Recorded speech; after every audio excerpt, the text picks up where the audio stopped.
Hi, good morning. My name is Arron McAllister, and I'm honored to share with you how I've seen the Holy Spirit move and work in my life. Most of you know me as an outgoing and bubbly kind of guy, but most don't know that I struggled for quite some time with insecurities and with addiction. January 1st, 2008, my family's home caught fire and devastated our family. Dad moved off and stayed distant. Mom struggled with addiction to prescription drugs, and for the longest time, I thought that I would find her overdosed. My brother, who's almost 10 years older than me, had high school friends who loved to call me fat or say that I was feminine for wanting to help mom cook instead of play sports. You don't want to see me throw a ball, it's really sad. But the enemy used all of these things to create a whirlwind of insecurities in my life from a very young age. After the fire, Mom, Eric, and I moved into a little one-bedroom tiny home with no doors except the front door. Yes, even the bathroom door was missing. It was really awkward. I lovingly call this place the shack. There weren't many places to hide things in the shack, so one day I was snooping around and I found a dirty movie that my brother had hidden. At a young age of 9 or 10, already dealing with insecurities of an adult, I added to the mix an addiction that would completely change the trajectory of my life. Even though we all had our problems, I don't remember a time when I wasn't in church. From a young age, I felt the Spirit's conviction and calling on my life. But in middle school and high school, I began to disregard his conviction and started doing some stupid stuff with people that I should not have done. I let the guilt and the shame from the addiction multiply, and I allowed insecurities to take over and dominate my life.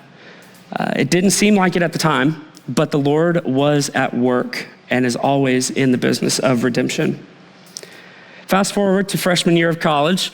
One day, as I was walking down the hall of the Breedlove building at UFAS, I looked into the choral library and saw the most beautiful woman I had ever seen. She was gorgeous. She was reaching for the top shelf too, so it was beautiful. Anyways, I finally worked up the courage to ask her out on a date. And on November 17th, 2018, bundled up together on a bench in Fayetteville Town Square under thousands of Christmas lights. If there was snow, it would have been a Hallmark movie moment. But I asked that choral librarian to be my girlfriend. I was her first boyfriend. So it was awkward when I immediately proceeded to inform her that I had every intention of marrying her. I guess her intentions were the same because a little over a year after that first date, Rebecca and I were married. We moved into that same small one-bedroom shack that I mentioned earlier, and we had to struggle through our first years of marriage during the pandemic when the world was falling apart, taking music classes over Zoom, all crammed into less than 600 square feet. Again, I say, without a bathroom door. We learned each other real quick. I thought that marriage would fix all of my porn problems, just like a lot of guys do, but in some ways, it seemed to amplify them.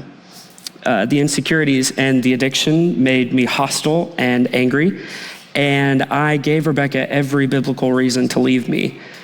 But in her keen gifting of discernment, which I know is a gift from God because I can't hide anything from the woman, and her stubborn persistence to make things work, she chose to trust the Holy Spirit and to walk a path of forgiveness and grace, ultimately becoming my earthly representation of the overwhelming mercy and love that the Lord was so desperately trying to get me to see. There was no moment when everything amazingly got fixed. Some things changed in me without me even noticing at the time. But moment by moment, the Holy Spirit has been changing me and my family. My brother, whom I jokingly say is the reason I have to pay for therapy, is now the youth pastor of the church that we grew up in, and is a wonderful father and has a wonderful, wonderful woman of God as a wife.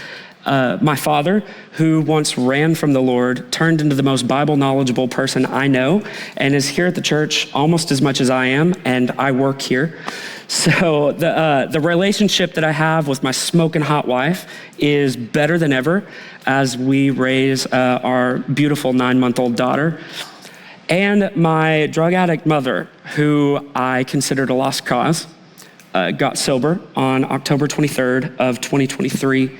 And though she went to be with the Lord 3 days after my birthday last year, she became one of the biggest role models in my life. So much so that in her death, she inspired me to follow a passion of mine and open a flower shop. A little shameless plug to nolafeflorals.com if you need a florist, I know a guy.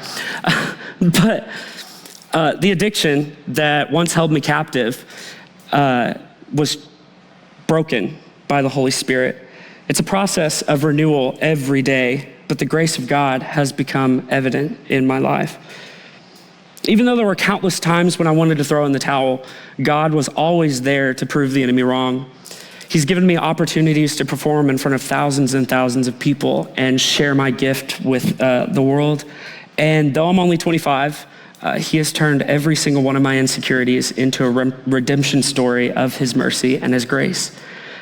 So I hope that my story encourages you to take a moment to quiet the voice of the enemy, because he's a liar, and open your eyes to see where the Holy Spirit is working in your life. Thank you.